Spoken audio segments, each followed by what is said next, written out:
Good morning, students. I hope you are able to see a picture here. What do you see in this picture? You can see in this picture a classroom environment where a teacher is teaching.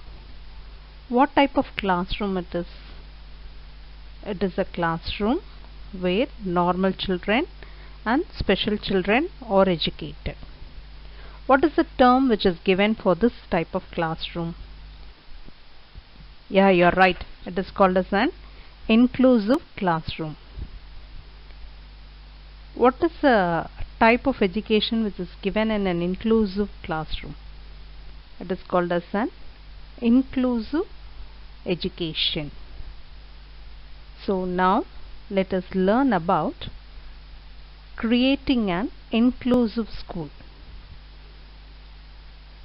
You know that school is a place where children receive their formal education.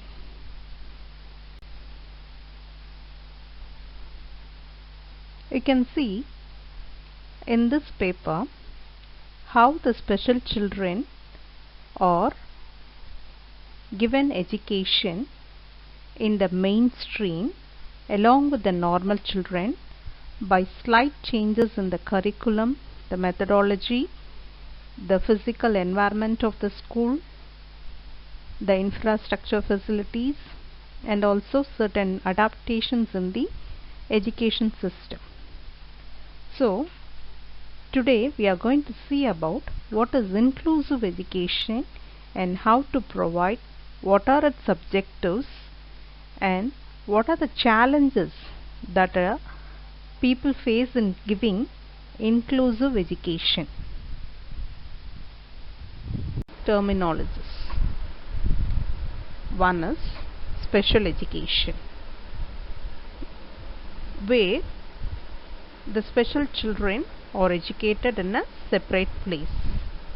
Then this term was replaced by integrated education. A normal school where the special children and the normal children are educated together in special timings by the special teacher, and also a normal teacher will be there in that type of education. Later on, the concept of integrated education was changed into inclusive education, where both normal and special children receive education in the same environment. In this type of school, every child is welcomed and valued regardless of their ability or disability. Now we are going to learn this type of education, which is nothing but inclusive education. Let us now see what is the definition of special education. Special education is an individualized support that gives the kids with a disability the extra help they need to learn from the general curriculum by modifying certain things like giving them some therapies, curriculum adaptations, communication board, speech therapy, language therapy, behavioral plans, and environmental accommodation to make them comfortable in that environment. Now let us see what are the objectives of inclusive education. Number one, here every child is given education in the mainstream without any delay. You know, the mainstream of education is normally meant to educate the normal children, but here the objective of inclusive education is that even the special child should have the right to get its education, which is a basic fundamental right of every child. To ensure that every child would have the right to access to a Anganwadi and a school. To ensure that the mainstream and the specialist training institutions serving for the persons with disabilities in government and non-government sector are available at a easy way to provide a home-based learning and to promote distance education. The next objective is that to facilitate the access of disabled students from rural and remote areas, to emphasize a job teaching and a job oriented vocational training to those children so that they will be able to lead an independent life in future, to promote an understanding of the shift from their charity towards development of the special children is called as inclusive education. Who is the target group of this type of education is that the infants and the children with the special needs in the age group of 0 to 6 years. Children with the special needs who are from the age group 16 to 40, and then some of the young persons with disabilities in the age group of 14 to 21 years. So these three are the target groups of inclusive. Challenges and how to overcome them. Enrollment and retention of children with disabilities in a school is a difficult task.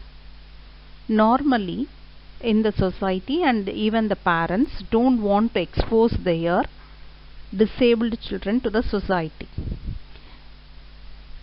And now the trend has changed, I accept, but you can see in many cases they find difficulty in bringing the child into the schools. To get a admission in a special school, the parents have to take some efforts and they have to pay the fees.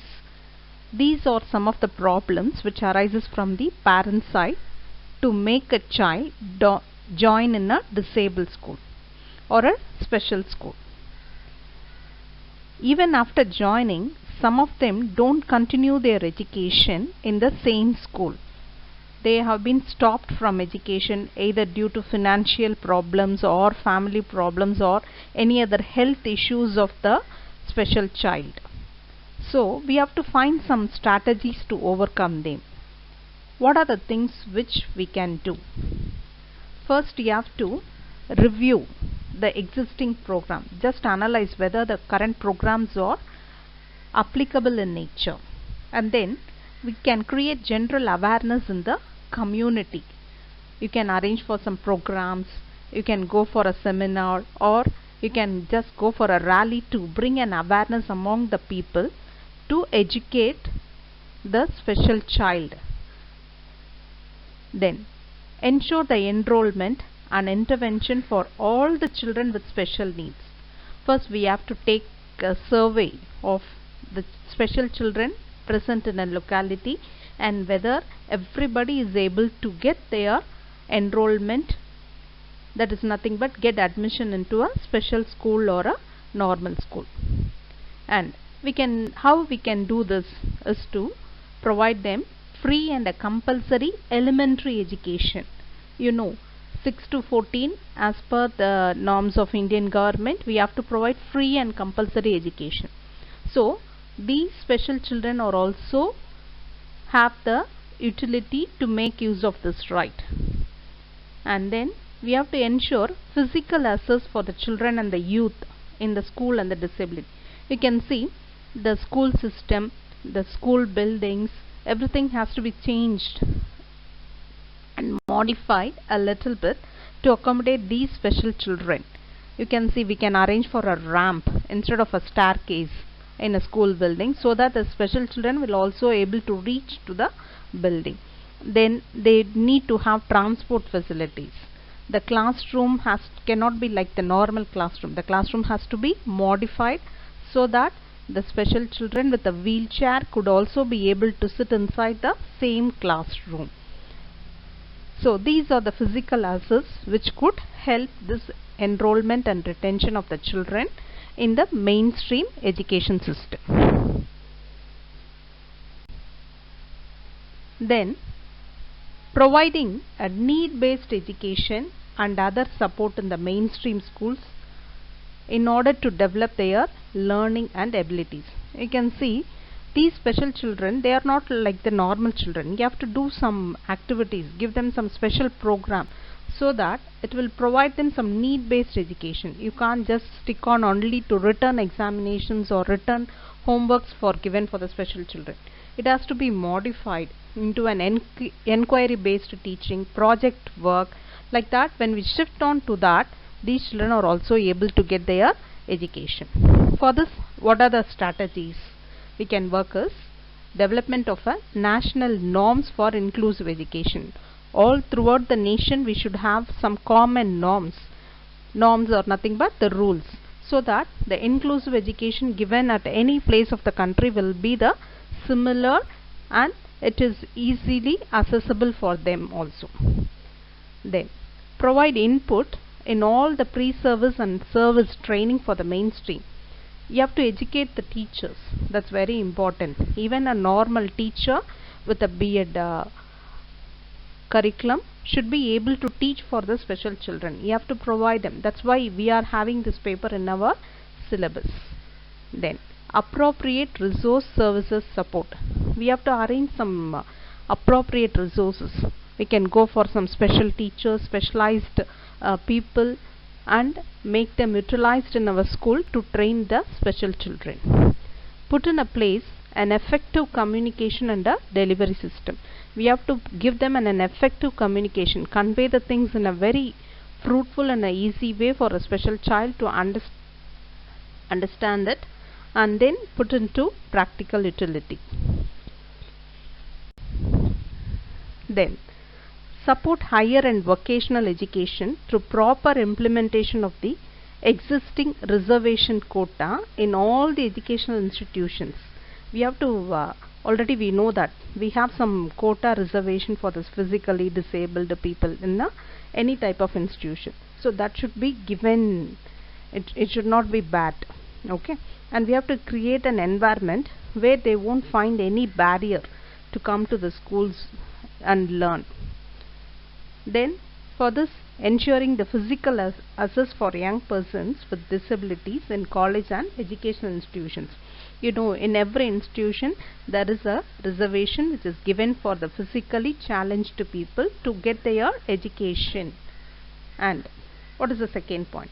Facilitate college and vocational education. Vocational education is nothing but an education which trains you for earning money or earning your livelihood bread.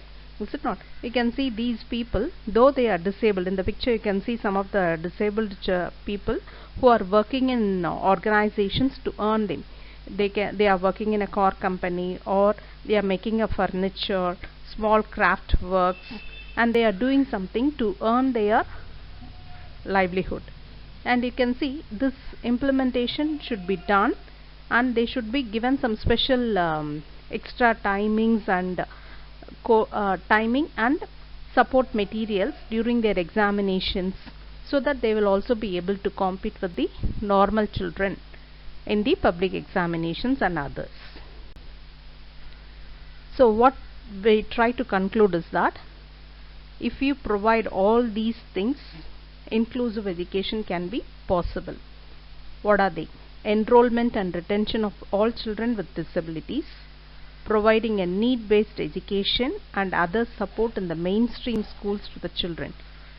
Then support higher and vocational education through proper implementation, and the disability focused research. We have to implement more research and find out what are the ways in which more disabled children or special children can be educated in the institutions. There are some internal barriers. These are nothing but which are present in our human mind. They are nothing but the attitudinal barrier.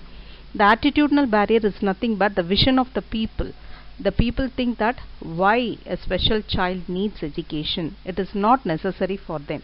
Let them be in the home itself. So this attitudinal barrier affects the education of a disabled child. You can see the physical barrier. What is that? They don't have the essential locomotor facilities or the instruments to make them walk, run, speak, like that. So they are the physical barriers. And you can see the third one is inappropriate curriculum. Inappropriate curriculum is nothing but the curriculum which is not suitable for the special children. And then we could see untrained teachers. Teachers should also be ready with the things. They should also know how to handle a special child along with a normal child in a better way. And then we have to bring some changes in the organization of the education system so that it is very useful for the special child to get its education. So what are the internal barriers? Attitudinal barrier, physical barrier, inappropriate curriculum, untrained teachers, and poor organization of the education system. Thank you.